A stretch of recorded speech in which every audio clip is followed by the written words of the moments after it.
Hello and welcome. Let's talk about Ant-Man and the Wasp: Quantumania.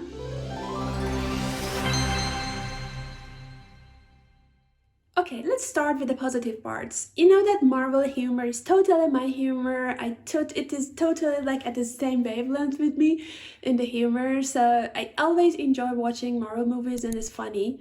And Paul Rudd is an amazing actor. I know him since Friends, and since then he has a specific meaning for me as an actor. So we're saying that after he helped Avengers, or rather to say he became an Avenger, like in this movie we saw that he wrote a book and he became somehow like a celebrity and he was enjoying being a celebrity, although not all the time everyone would recognize who he is. So I mean, but it's so obvious because for us also, like at least for me, Ant-Man was not like the best Marvel character. So since the first movie of the Ant-Man which came out, it took me like a while to watch it even, because for me it was just like somehow irrelevant, somehow not very something that I say that, oh my god, I must go and watch Ant-Man right away. So it was for me like this. Maybe some people say that no, for me Ant-Man is the best movie. For me, I mean, I haven't even seen the movie, but I was not convinced because we have Spider-Man, we have the other Iron Man, so I don't know, for me Ant-Man was not always very necessary, let's say, which at the end of the movie we're seeing that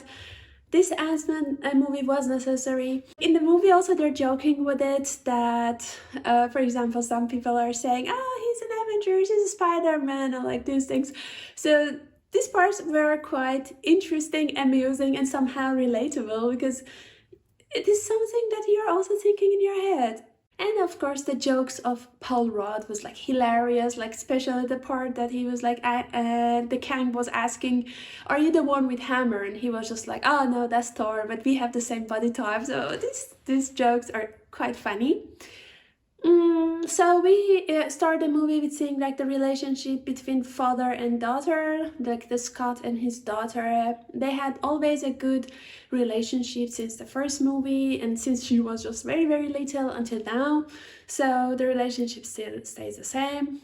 But my first question, and answer me if you know, how is it possible that she made a quantum realm just by reading a book in the basement? I mean, it is so unrealistic. We have Iron Man with high technology stuff, AI, blah, and then he couldn't do that. So how is it possible that a teenage girl in a basement could like make something that no one can do that? Let's say she's smart, but it is unrealistic, let's be honest. And okay, she made this and then they all were sucked into this quantum realm. Michelle Pfeiffer, Janet, she was living there for 30 years, so she has information that she was not sharing, and this was somehow annoying for me because lady share. So it was just, why are you not telling them what's going on? She was somehow trying to lead them to like help them survive in this quantum realm. But the question is that why you were not saying what's the problem? She was always saying you should trust me. But how can I trust you when you're not sharing anything, when you're just like hiding so many things? So this was one of the things that for me somehow was annoying, honestly. So it is just like, come on, just like say what's going on and then they would trust you because you're talking about your experiences. And what was that floating head? So I'm talking about MODOK, probably you know. I mean, his presence was so unnecessary, although I laughed to some of his jokes, but I mean, okay, like the last part that he said, at least I'm dying an Avenger, it was funny. But I mean, it was so unnecessary. It was something like I was the whole time thinking, why is it there? I mean, it didn't make sense to me. So this was somehow like, yeah, okay, yeah, good. We have Kang, which is the super powerful high-tech villain, and like we have MODOK. Maybe they wanted to show this contrast, but still for me it was just, yeah, not very something that I say, oh my god, like I'm so happy that they included MODOK in this movie. You know what I mean? As I said, Kang was this like high-tech, super powerful villain, and something which was interesting for me is that I totally believe that more than one Avenger is needed to stop Kang, and the fact that Ant-Man, they made the movie in a way that at the end Ant-Man could stop the king. It's very interesting because probably not in all scenarios he could do that. So they tried to make it in a way that he stopped at least one of the gangs, this like high-tech gang.